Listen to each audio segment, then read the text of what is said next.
Let's talk. Let's chat. Earlier this week, okay, so in my previous videos, I had discussed starting a new job. And that new job was in international development, it was in global education, it was everything that we wanted, it was everything that we've been planning for the past 7 months. And earlier this week, we found out that we no longer have employment, we no longer have a job. So let me explain why. Over a week ago, Donald Trump released an executive order stating that he was going to put a hiring freeze, 1, and 2, remove all funding from all international development organizations and foreign aid. That was the entire industry that I was going into, okay? So working for an organization that does contract work for the U.S. government within international development. So basically, that left me between a rock and a hard place because he released this order the week before I was supposed to start my job. I reached out to this job. I asked them about my onboarding just to see what the status would be, just for any updates, any type of communication, just to let me know if I have a job or not. I feel like it's the least that they could do considering the circumstances. And that's just what professionals do. I never heard back from them. I never got an email back. And so when that first day came, I went into the office, encouraged by my man, went into the office, got them to let me upstairs, sat down there for 45 minutes, had them get in touch with some HR professional within the organization. And after 45 minutes, received a call saying that my notice fell through the cracks and that I am not able to start this position, and they actually had to rescind my job offer. Again, all of these things I had not been notified about. This is my first time hearing of it from them.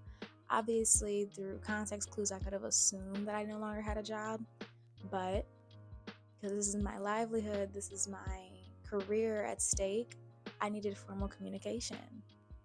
And I'm glad that I demanded it because I would not have otherwise gotten the closure that I needed.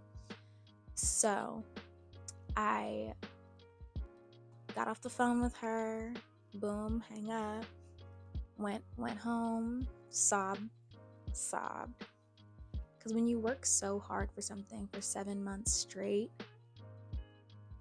to have it ripped from under you is devastating.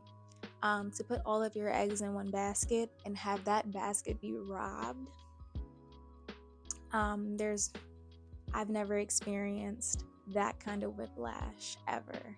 To feel like things were finally turning around, things were finally working in your favor, and all of a sudden you're back to square one. You're back to starting over in this job market. And not only that, but you don't have an industry to look within. So now you have to completely pivot, completely start over in the trajectory that you had in place.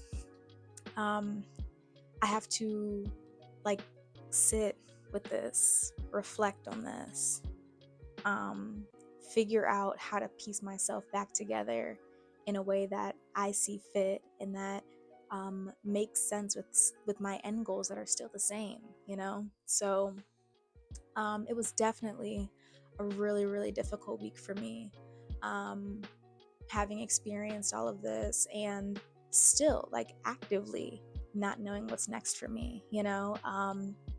I'm still making these videos, but I don't have any sort of plan right now. I know that I want to be more consistent with my content. I know that I want to be more consistent with my business. But the reality of it is that you need finances to do that. You need income to do that. So it is a very scary time for me, and it does take a lot for me to even get on here and tell this story while I'm actively going through it, because when I first got fired, I didn't say anything to anybody, and I kept it to myself and was off of social media for months and definitely self-isolated. But this time I've decided to just share my story and be open about it and just stop being afraid. We're living in such scary times. I I can't afford to be afraid. I can't. So yeah, like I don't know what I'm gonna do next. Like maybe we'll go to corporate. Maybe we'll circle back to corporate America. Like I don't know. Maybe we'll just sell our soul. Maybe we'll go move out of the country and do something. Like maybe I'll go stay with a host family or something like that. I don't know. I don't know. I haven't decided. Like um, I'm trying to give myself grace and trying to relax my nerves a little bit because it just happened, you know? So I'm trying to give myself the space to really feel it and the space to really mourn the loss of the future that I thought that I had. Um, it was never promised, but the future that I had anticipated and expected and had planned for. Um, yeah, so this is me just taking a beat and recovering, honestly. Um, it's been a week of ups and downs. It's been a week of productivity and the lack thereof, but I'm continuing on. Like, this is not my first challenge. It will not be my last. I'm sure of it.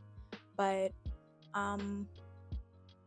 yeah, I've worked too hard on too many things to let this be what stops me. And I really do hope that everything works out for the best. I know that this is just a part of my journey. I'm just being put on a path that I need to be put on. Like the universe is just giving me signs. Like I'm aware, I know, but sometimes it just gets really hard. It just gets really exhausting. Like let's talk about the job market. Like getting back to the world of rejection emails, please count me out. I want no parts. All of my experience thus far has been related to international development. It's been random things, but it's been some level of development, and it's been gearing towards the development world. So the fact that that world does not exist anymore, I really have to pave my own way and forge my own path.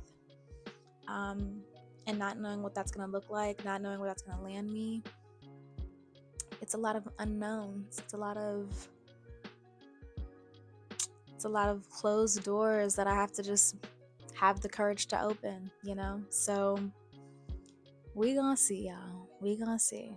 But here I am, still learning, growing, and leaping. So until next time, where we can learn, grow, and leap together.